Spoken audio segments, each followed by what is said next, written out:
بسم اللہ الرحمن الرحیم۔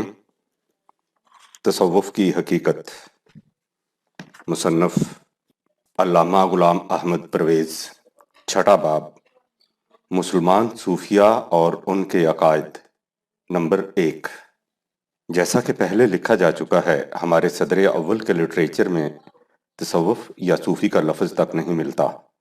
خود لفظ صوفی کے متعلق ابھی تک تحقیق نہیں ہو سکا کہ اس کی اصل اور ماخذ کیا ہے۔ بعض لوگ کہتے ہیں کہ اس کی نسبت ان اصحاب صفہ کی طرف کی جاتی ہے جو مسجد نبوی میں ایک چبوترے پر درویشوں کی سی زندگی بسر کیا کرتے تھے۔ ہمیں اس روایت کی صحت میں شبہ ہے۔ صحابہ کبار رضوان اللہ علیہم اجمعین مردان مجاہد تھے، نہ کہ عزلت گزین درویش۔ لفظ صوفی کی تحقیق۔ بعض لوگ لفظ صوفی کو صفا سے منسوب کرتے ہیں، بعض اس کی اصل یونانی لفظ صوفیہ قرار دیتے ہیں جس کے لغوی معنی عقل و دانش کے ہیں اور جو لفظ فلسفہ فلسفی کی ترکیب میں شامل ہے۔ اکثریت کا خیال اس طرف گیا ہے کہ صوفی لفظ صوف سے مشتق ہے جس کے معنی موٹی اون کے کمبل نما کپڑے کے ہیں۔ اس لفظ کے اشتقاق کی کوئی صورت بھی ہو، مسلمانوں کے ہاں بہرحال یہ بہت بعد میں آیا ہے۔ مسلک تصوف کی تائید میں صوفیاء کے ہاں کئی ایک حدیثیں بھی متداول ہیں، لیکن یہ حدیثیں قرآنی معیار کو تو چھوڑیے، خود محدثین کے معیار صحت پر بھی پوری نہیں اترتیں اور انہیں وضعی اور جعلی قرار دیا جاتا ہے۔ ان حضرات کے متعلق مشہور ہے کہ یہ وضع حدیث میں بڑے بے باک تھے۔ مثلاً احادیث کی مستند کتاب صحیح مسلم کے مقدمہ میں لکھا ہے، محمد یحییٰ بن سعید القطان کہتے ہیں کہ میرے باپ یحییٰ نے صالحین سے زیادہ کسی کو حدیث کے معاملے میں جھوٹ بولنے والا نہیں دیکھا۔ صوفیاء کو اس زمانے میں اہل خیر یا الصالحین کے نام سے پکارا جاتا تھا۔ ابن ابی عتاب کہتے ہیں کہ مجھ سے محمد بن یحییٰ کی ملاقات ہوئی اور میں نے ان سے اس بات کی تصدیق چاہی تو انہوں نے کہا کہ میرے والد فرماتے تھے کہ اہل خیر صوفیاء سے زیادہ تو کسی کو بھی حدیث کے معاملہ میں جھوٹا نہ دیکھے گا۔